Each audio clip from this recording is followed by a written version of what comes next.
This week on World Traveler Cooking, Fettuccine Alfredo.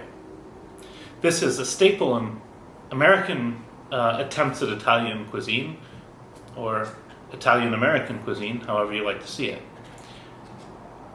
But this dish is interesting in perhaps ways that you hadn't thought about.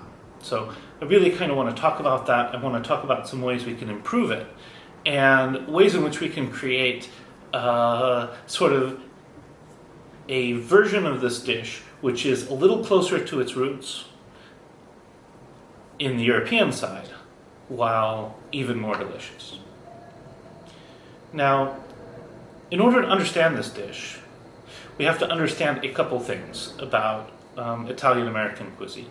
The first one is that Italian-American cuisine is not Italian cuisine. Two are remarkably different, and there are different techniques, ingredients, and sauce bases in both of them. If you try to do an American-style pasta dish to an Italian, and you say, this is Italian food, chances are you're going to offend the Italian. On the other hand, that isn't to say that Italian-American cuisine is bad on its own. It's good, but oftentimes the techniques, ingredients, choices, and so forth come from a very different place. Well, not that different. French cuisine has had a major impact on Italian-American food. Now, the way we have to understand this is that one of the main pasta dishes that came out of France was a gratinated pasta, which became the basis of British mac and cheese. Now, this is a Mornay sauce on noodles, basically, that's then baked a bit. Very simple, very nice. I will probably do a version of that at some point here. But mac and cheese is a wonderful dish, but it is basically a French dish that's then been co-opted by British cooks.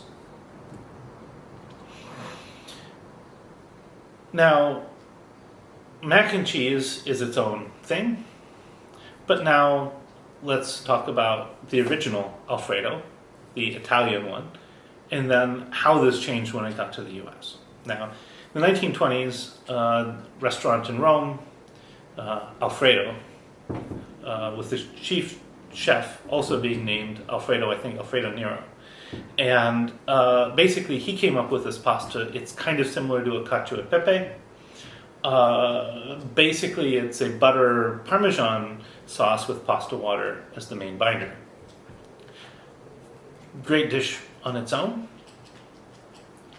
And basically, like many restaurants, they have, this is our special pasta, so we market it as that. And it caught on in the United States, not really so much in Italy. However, the American version very quickly moved away from the Italian version. American chefs typically haven't been well acquainted with Italian, particularly Roman techniques of cooking sauces and Roman techniques of cooking pastas. And for this reason, what they did was they started borrowing French techniques, and what you're left with is something which is very basically an Italian-themed French sauce on pasta. Now, in Italy you do see a sauce called bechamel, which is basically the same as a French bechamel sauce. But you don't see people adding cheese to it. If you're seeing a cheese sauce in pasta in Italy, it is almost always a pasta water, butter, or other fat, and cheese sauce. However, in French cuisine you have the Mornay sauce, which is a bechamel that's been flavored with cheese. Again, basis of the British mac and cheese. This is also the basis of cheese souffle. It's the basis of large numbers of other dishes, and this becomes the basis of Alfredo. American chefs oftentimes Not all of them, but some have gone one step further and they've replaced heavy cream with milk. Now, I think this is a big mistake because milk actually has a lot more flavor in it than heavy cream does. It's true that fat transmits flavor, but heavy cream just simply has too much fat. Whole milk, on the other hand, about 3%, 3.5% fat, almost perfect for this sauce. So we're going to make a bechamel with whole milk, butter, and flour. And then we're going to add our grated parmesan. Now, another factor in this, and I'm afraid of possibly offending my American audience now, is that American versions of Italian cheeses just aren't that good. American Parmesan in particular is not quite as good as Grana Padano, and Grana Padano is definitely a grade below Parmigiano Reggiano when it comes to this sort of sauce. So I'm taking the good stuff because I'm doing a proper milk sauce. If you have a lower quality cheese, you can use a cream sauce and maybe that'll hide some of the flavor. But that's what we're going to do here. So let's get started. So I'm taking a wok here because anytime I'm tossing noodles with sauce, that works really well. And I've added my butter. I would say in this case it looks like about maybe 2 tablespoons. And I'll wait for this to melt. And once it melts, I'm going to stir in the flour. And I'm going to make a light roux. So a roux is a concept in French cooking where basically you take the flour or another starch and your fat, and you cook it together. The thing about this is that what happens is your flour and butter then form the base of what can be used to emulsify your sauce. And it looks like I don't have quite enough flour for this, so I'm going to add a little bit more. Now the fact that I'm adding more flour is a problem. I'm probably going to remove some of the roux once I have it done. And my reason for that is that otherwise I'm going to end up with something that's just way too thick. So here I have a nice roux.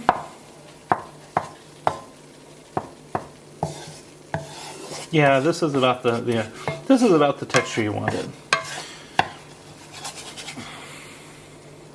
So I'm just going to take some of this roux off. Also keep in mind that as we add the cheese, that's going to thicken things up a bit too. So we don't need it to be super, super thick. So I can use that roux for something else. And now, what I'm going to do is I'm going to add a little bit of milk at a time, and I'm going to stir the milk into the roux. And basically what's going to happen is I'm basically slowly diluting down the roux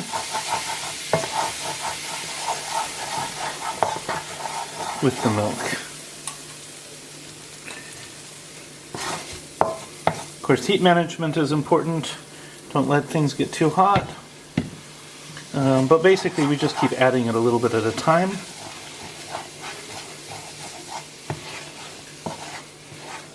And we just let the roux continue to absorb it.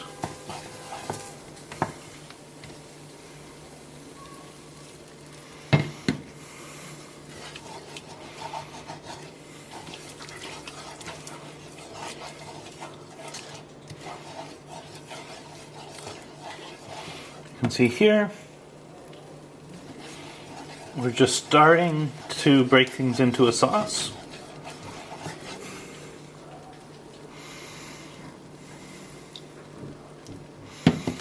And as we continue to do this, we will end up fairly quickly with a bechamel sauce.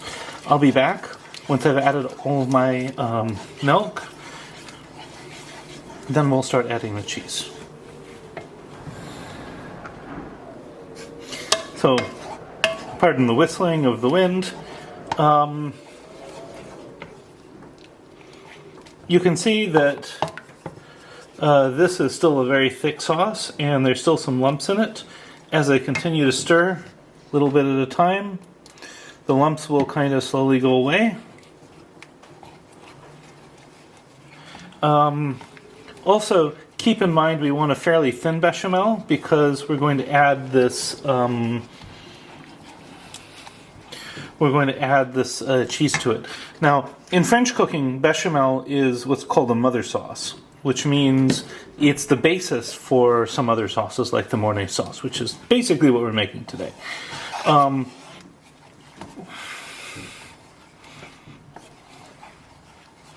But in Italian cuisine, the bechamel sauce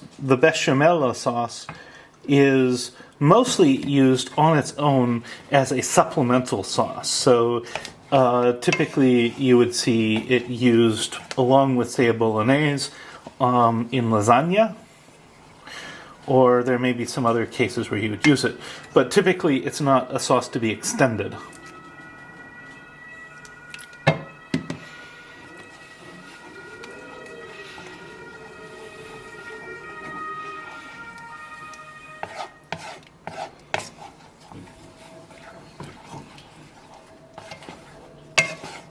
And you can see that this is smoothing up, which is expected.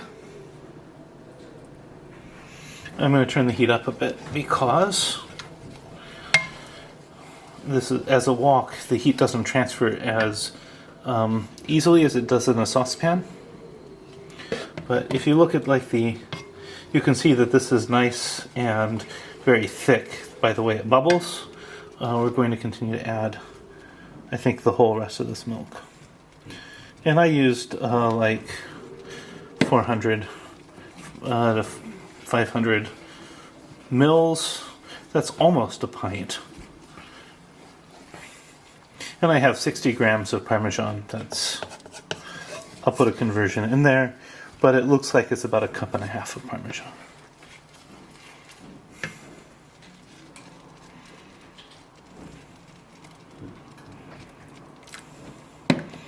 So here we are. This is just about done.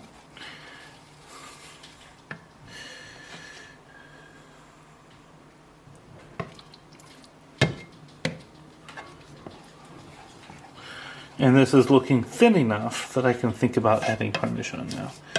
You can see how thick it can be. Now, if we were to taste this right now, we would note that this is a milk-flavored sauce. This is not by any means neutral. But it's nice. It's rich, and it will be the basis for the Alfredo sauce.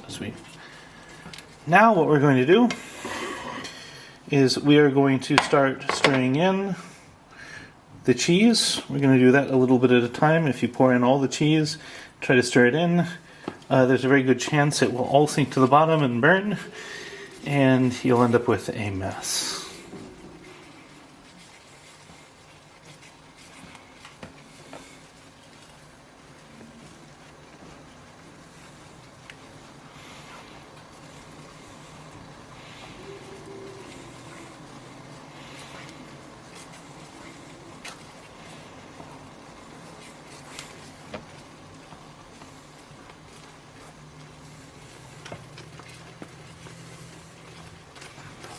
And you see how the cheese really thickens this up also. This is why you don't want a very I'm going to turn this heat way down. This is why you don't want a very thin sauce.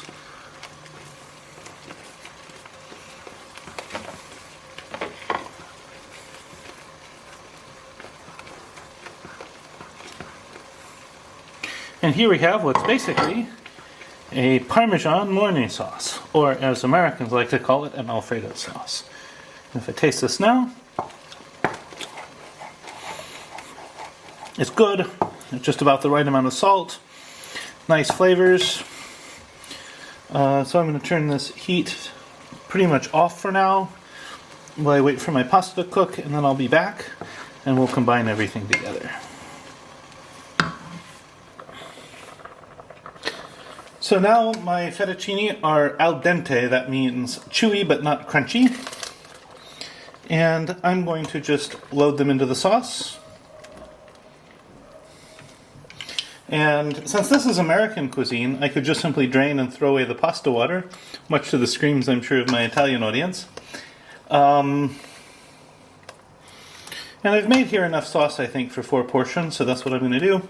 If you don't want that much at once, you can save the sauce and heat things up again, or you can even enjoy this dish cold. It has a slightly different consistency when it's cold, of course. You can even heat it up, say in the microwave, different days at work, whatever you like.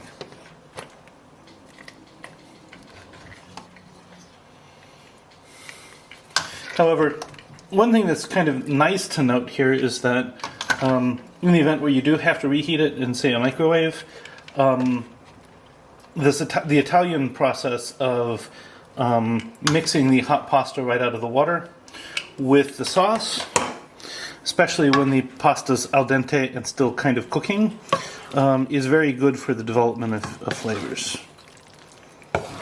So here we go. And then going to top it with a generous amount of black pepper.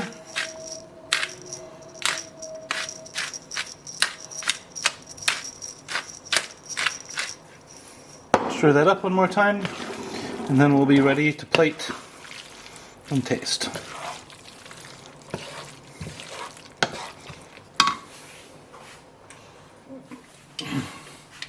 So I've chosen a red plate for contrast.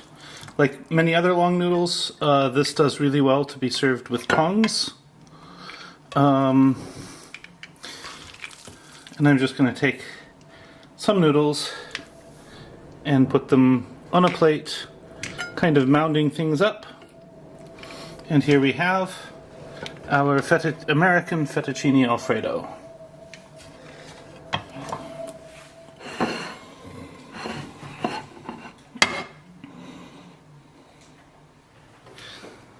And now for the taste test.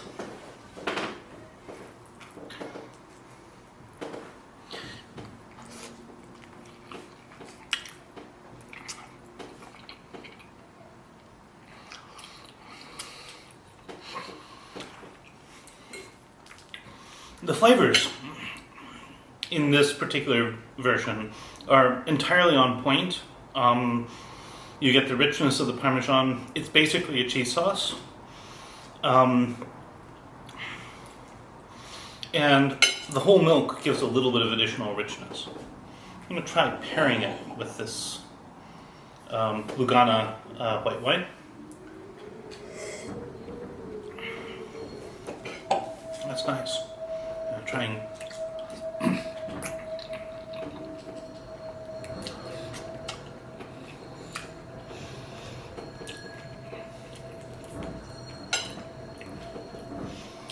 This is absolutely delicious. Absolutely delicious. And again, this isn't really an Italian dish. It's very much an American dish, but highly recommend it. If you find this content interesting, I hope I've earned a subscription from you, and please click the notification bell so you'll see when I release any new videos. Also, please like, comment on this video, and in that regard, please also comment if there's anything you think other people cooking this dish should know. Something that you think could be improved in the technique, whether it's something that I did due to cinematic reasons, or whether it's perhaps a different technique or a different approach, feel free to mention that. That sort of thing helps everybody who tries to make this, and it actually adds more value to the videos I produce. It's also worth noting that this particular dish has many variations. Some people just simply do a cream that's been thickened with cheese. But I think if you take a look and you try to take it back to this French aspect, you'll get a consistently good result all the time. The recipe, as always, is in the description. Bon appetit, and see you next week.